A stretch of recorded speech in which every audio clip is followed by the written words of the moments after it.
Warriors, welcome to the video, my friends. Today we're going through an anxiety Q&A. I asked you guys to send in your questions, and you did in the hundreds. Thank you so much. I am so blessed to be able to answer those questions. I'm going to get personal. I'm going to change your life starting today. I'm going to add clarity to your life, and we're going to get through this anxiety struggle together in the quickest way possible, my friends. So let's get into question number one. Question number one comes from Julie. Julie asks on Facebook, Dennis, what's your favorite kind of tea? Julie, to me, there's only three, but I'm going to start with one. Chamomile tea.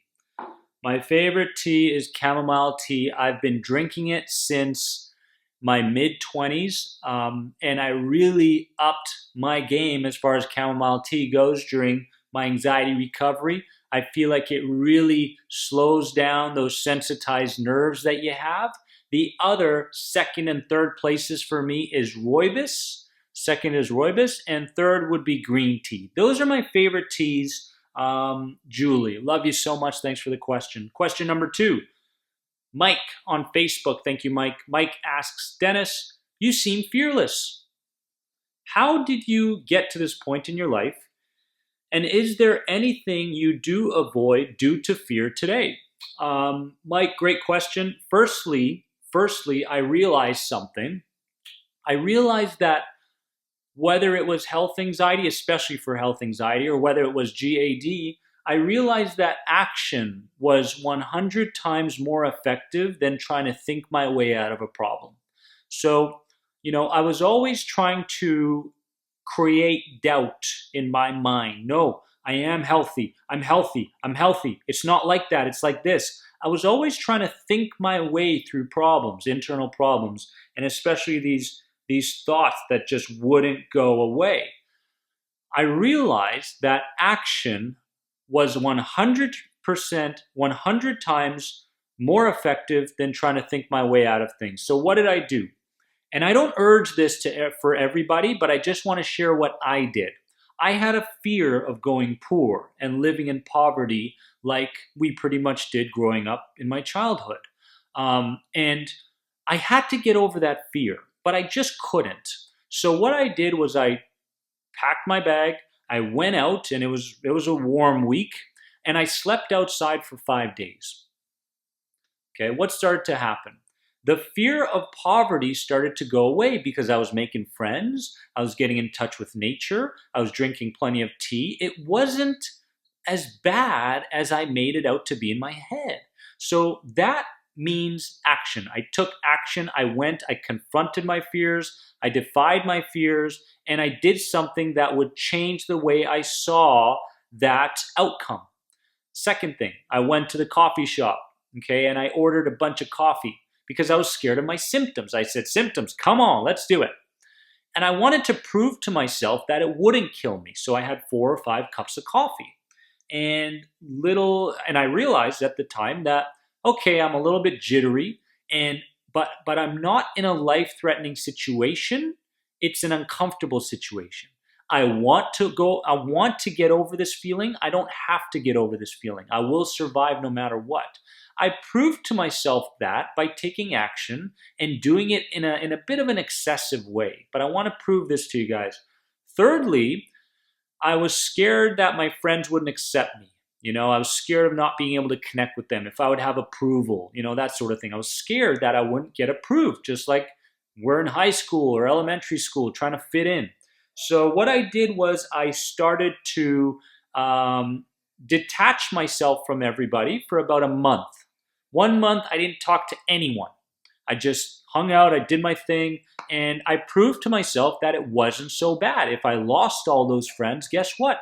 Everything was going to turn out totally fine. It wasn't as bad as I made it out in my head. So these were a couple of things that I realized. As well, to get personal, currently I got 2 challenges that I'm working through right now. One is Caesar salads, and 2 is snakes. Caesar salads because a couple of months ago, I was having a Caesar salad and I found a little worm. I was going in, I was about to take a bite, and my fiance goes, "Wait!" I was like, "What? There's a worm in your Caesar salad." and I checked it. There's a worm in my Caesar salad. And next thing you know, I created a pairing between the worm, the Caesar salad, eating it. And I said, no more Caesar salads for me. I used to love Caesar salad. So personally, that's one of my fears. The other one is snakes. So I remember filming a video, and I was on the fence, and there was a river behind me, and I was just I'm ready to crush this video, and I'm looking around, and I go, at the corner of my eye, I see a snake as big as that snake in the Jungle Book. I mean, I'm talking huge, huge. And I got my camera, I ran out of there, and we had a moment between me and that snake. We were looking at each other, and I could feel it was just going to jump up and get me. And so I've got this fear of snakes. So that's something that I want to overcome. I'm just getting a little personal with you guys. Those are two things that I'm going to go through challenge-wise in the next little while. So Mike, thanks for that question. Hope I've answered that in detail as well. Share this video with people that need it, my friends. Question number 3. What general approach can I take as far as thinking goes for my NATs, negative automatic thoughts, and symptoms of anxiety? Julia asks. Now, a couple things here. What's a good approach as far as the thinking goes? What I like to do is I like to break it down into the 3 C's when it comes to your thinking. Consistently counterattack courageously. Consistently counterattack courageously. That means that whenever you find that the snowball is very small as far as a thought goes, an irrational thought, and it shows up, you want to make sure that you consistently are aware of the beginning of that irrationalness that tends to move into emotion. We want to catch it at the beginning stages and make sure that we implement something that takes us in a whole nother direction. So you want to make sure that you observe yourself when you begin to think, okay, in the way where it will lead to some kind of negative emotion. So you want to consistently counterattack with another type of thought, which I'll get into in a second, and you want to do it courageously with emotion behind it. And what I would do is I would do a couple of things as far as the counterattack goes, from one irrational thought to a rational thought. I would start putting it into the past tense. I would say, oh, I used to be so anxious. I used to be so scared of those symptoms. I used to. So I would begin putting it into the past tense and therefore creating this kind of reality in my life. The other thing that works really, really well for me is to imagine the Ninja Turtle Michelangelo, or Daffy Duck, or Bugs Bunny, or Yosemite Sam, you name it, and just go through the thought in that voice, that character. That's what I would do. The third thing I would do is I would use but effectively. Gosh, I'm so anxious and I believe that these symptoms might lead to my death, but I've been here a million times before, and therefore I don't spend so much energy on it anymore.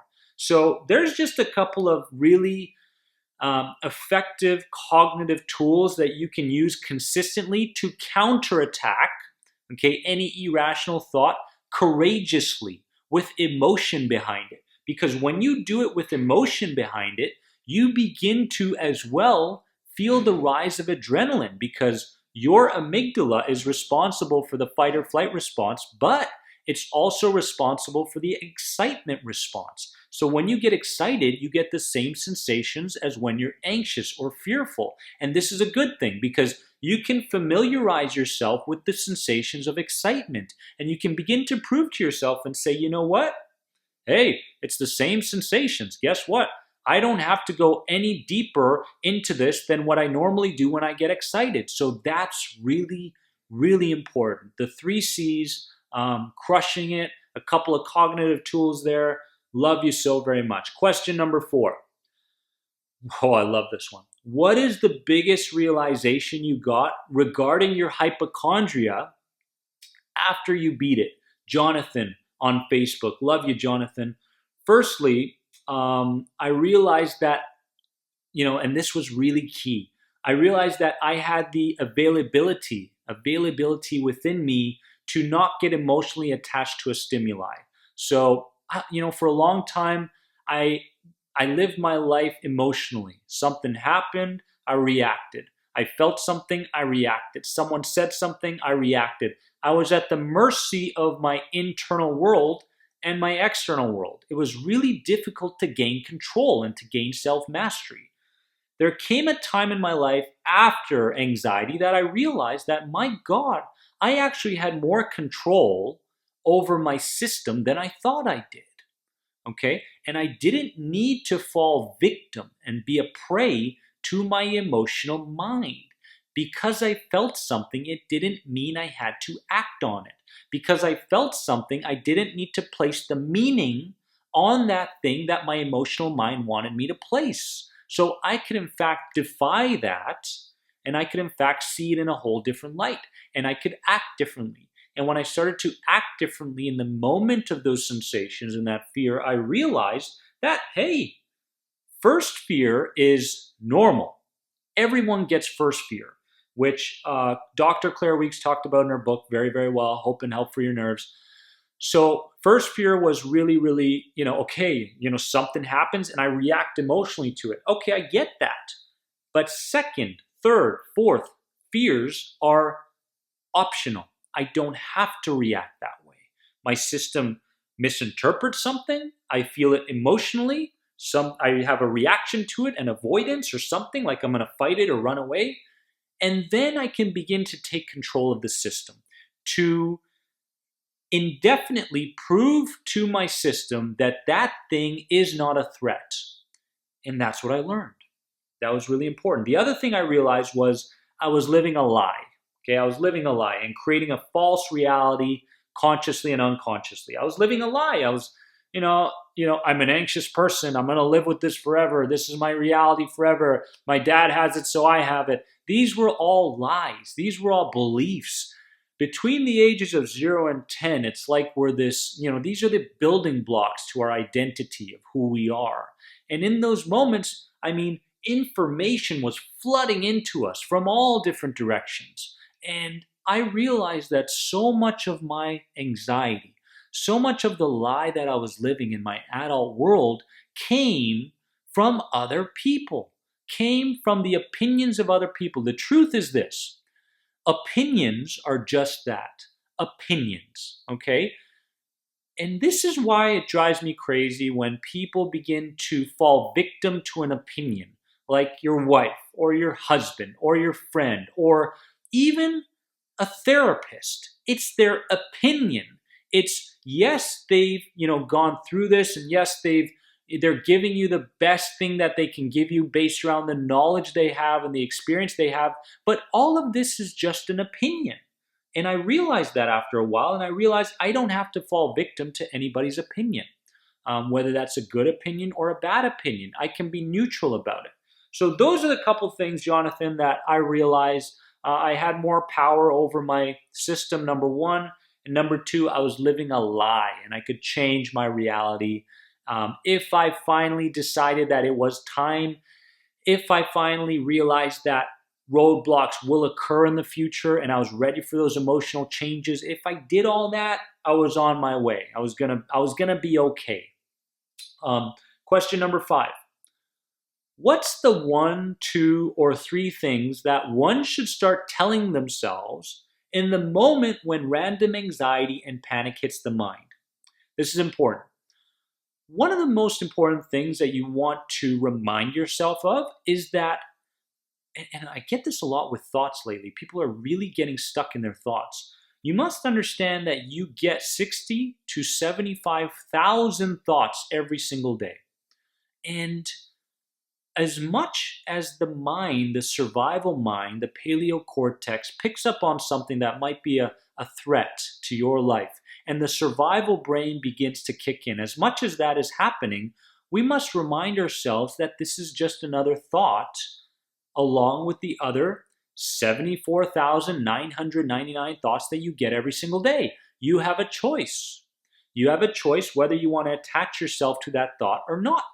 You are in control. Is it going to happen right away? No. This is what we must understand. You've practiced anxiety for a set amount of time, consciously and unconsciously. You've created this identity, this persona. You've created core beliefs within you. You've practiced this. You've also gained lots of different skills to maintain your anxiety. You're persevering. You're stubborn. You have discipline to maintain it unconsciously. These are all skill sets that you can use to desensitize yourself from health anxiety and from GAD. But first thing you want to do is make sure you remind yourself that this is just another thought, along with the 74,999 other thoughts that you're going to get throughout the day.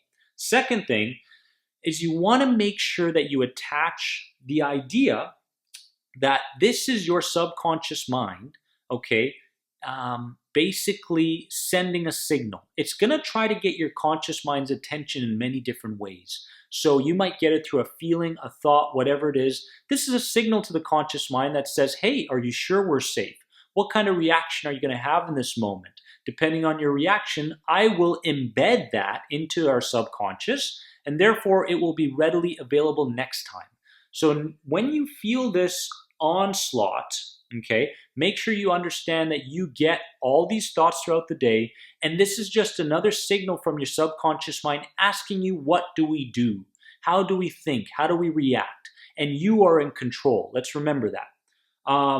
Next question. If you had an anxiety disorder today, what are 5 things you would avoid knowing what you do about anxiety now? Jeremy, email. Thank you so very much, Jeremy. That's awesome.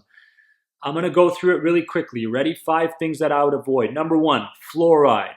Number 2, TV. Number 3, comparisons, comparing myself to other people. Number 4, I would avoid 99% of internet and social media groups and forums for anxiety. Number 5, sugar. Those are the 5 things that I would avoid if I were going through an anxiety disorder today.